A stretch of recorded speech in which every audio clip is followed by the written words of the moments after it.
పవన్ కళ్యాణ్ మీద ఇప్పుడు ఫోకస్ అంతా దీని మీద ఉంది కానీ పవన్ మీద ఒక ఆల్రెడీ రిమైండ్ ఇచ్చినట్టున్నారు సార్. ఎవరికి పోలీసులు కోర్టులో హాజరుపరిచిన తర్వాత జ్యుడిషియల్ రివాల్డ్ ఇవ్వబడినట్లు తెలుస్తుందట.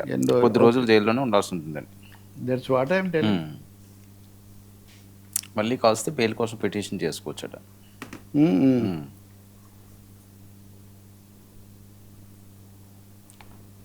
సార్ సో దీని వెనక మనం వెళ్ళాం కానీ ఒక ఆయన స్టాండప్ కమెడియన్ కటికాల అతను పవన్ కళ్యాణ్ మీద నిహారిక మీద ఇద్దరి మీద వాళ్ళు అది కూడా వాళ్ళది రాజకీయం కూడా కాదు, వ్యక్తిగత జీవితాలు వాళ్ళ ఎవరెవరి వైవాహిక సంబంధాలు లేకపోతే వాళ్ళ ప్రేమలు పెళ్ళిళ్ళు వాళ్ళకి సంబంధించి ఎవరి వాళ్ళకు ఉంటాయి, ఎవరి సమస్యలు ప్రతి కుటుంబంలో ఉండే సమస్యలు కూడా వాళ్ళకు ఉంటాయి. వాటి మీద కామెడీ జనరేట్ చేయాలని చూడటము. మనం కనుక ఆ వీడియో చూస్తే దాంట్లో కొన్ని బూతులు కూడా వినిపిస్తున్నాయి మనకు రకరకాలుగా.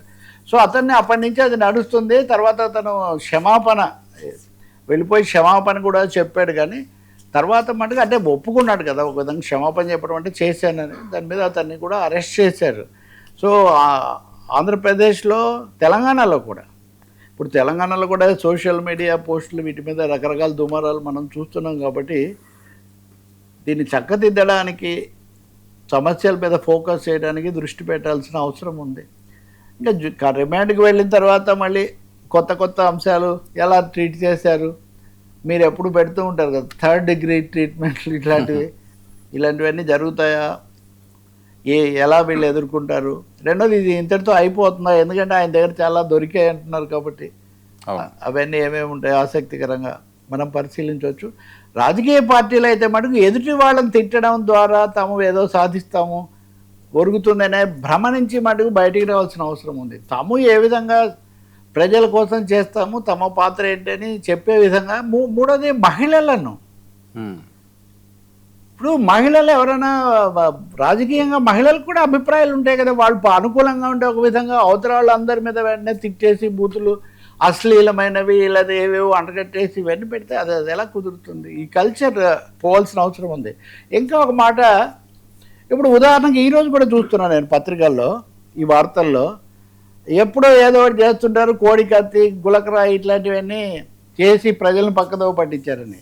ఖచ్చితంగా 2 ఏళ్ళు అయింది కదా, ఇప్పుడు గులకరాయి ఎందుకు ఆ విషయం తేల్చకూడదు, ఎందుకు ఆ విషయాలు పూర్తిగా పోలీసులు బయటపెట్టరు. ఇప్పుడు పోస్టులు ఇట్లాంటి అవి చాలా పెద్దవి కదా. ఎప్పటి కోడికత్తి అన్న పేరు కూడా పెట్టిందని, కత్తే కోడికత్తో ఇంకొక కత్తో, అది కాదు కత్తి. నేను అంటుంది ఏంటంటే ఆరోపణలు ఒకరి మీద ఒకరు రెచ్చగొట్టుకోవడం, తర్వాత మళ్ళీ నిశ్శబ్దం తప్ప ఎక్కడికి పోతున్నాయి. లాజికల్ ఎందుకు చేరటం లేదు. ఆ విమానాశ్రయంలో దాడి పక్కన పెడతాం, ఇది మరీ తాజా కదా, 2024 ఎన్నికలప్పుడు జరిగిన ఈ రాయి విసిరిన ఘటన మీద నిజాలు పంచుకుంటే ప్రజలు ఇంకెప్పుడు ఇట్లాంటి వాటికి ఎక్కువగా మోసపోరు కదా. కాబట్టి పోలీస్ కూడా వీటిని యాక్టివైజ్ చేసి ఏమనాలి, అది ఆ నోడ్ అంటారే యాక్టివ్ నోడ్లో పెడితే బాగుంటుంది.